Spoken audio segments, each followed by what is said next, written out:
இந்தாங்க ஒன்னும் உப்பும் இல்ல ஒண்ணும் இல்ல. என்னதான் பிள்ளை பத்து வச்சு வளர்த்துருக்காங்களோ தெரியல. புளியா செய்யறது சாப்பாடு ஒன்னும் நல்லா இல்லப்பா. பொண்டாட்டியை தானே இருப்பான். அம்மாவுக்கு என்ன பண்ணி கொடுத்தா? அத்தைக்கு ரொம்ப பிடிக்குமேனு கோதுமை தோசை வச்சு சட்னி வச்சு கொடுத்தேன் மாமா. பிள்ளைகளுக்கு என்ன கொடுத்தா? பிள்ளைங்க காலையில இட்லி சாப்பிட்டாங்க.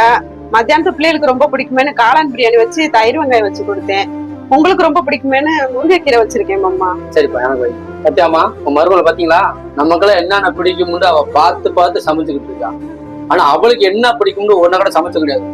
ஆனா நமக்கு சமைக்கிறது தான் அவ விரும்பி மனப்பூர்வமா சாப்பிடுமா. கல்யாணத்துக்கு முன்னாடி அவ அடுப்படி பக்கம் போறேன்னு அம்மா அப்பா சொல்லி அனுப்பிவிட்டாங்க. ஆனா இன்னைக்கு அடுப்படியே கெதியா இருந்து நமக்காண்டி இப்ப பணிவிடை செஞ்சுட்டு இருக்கா. அவ சமையல முன்ன கூட இருந்தா கொஞ்சம் அட்ஜஸ்ட் பண்ணி பெருந்த அனுசரிச்சு போவோம்மா.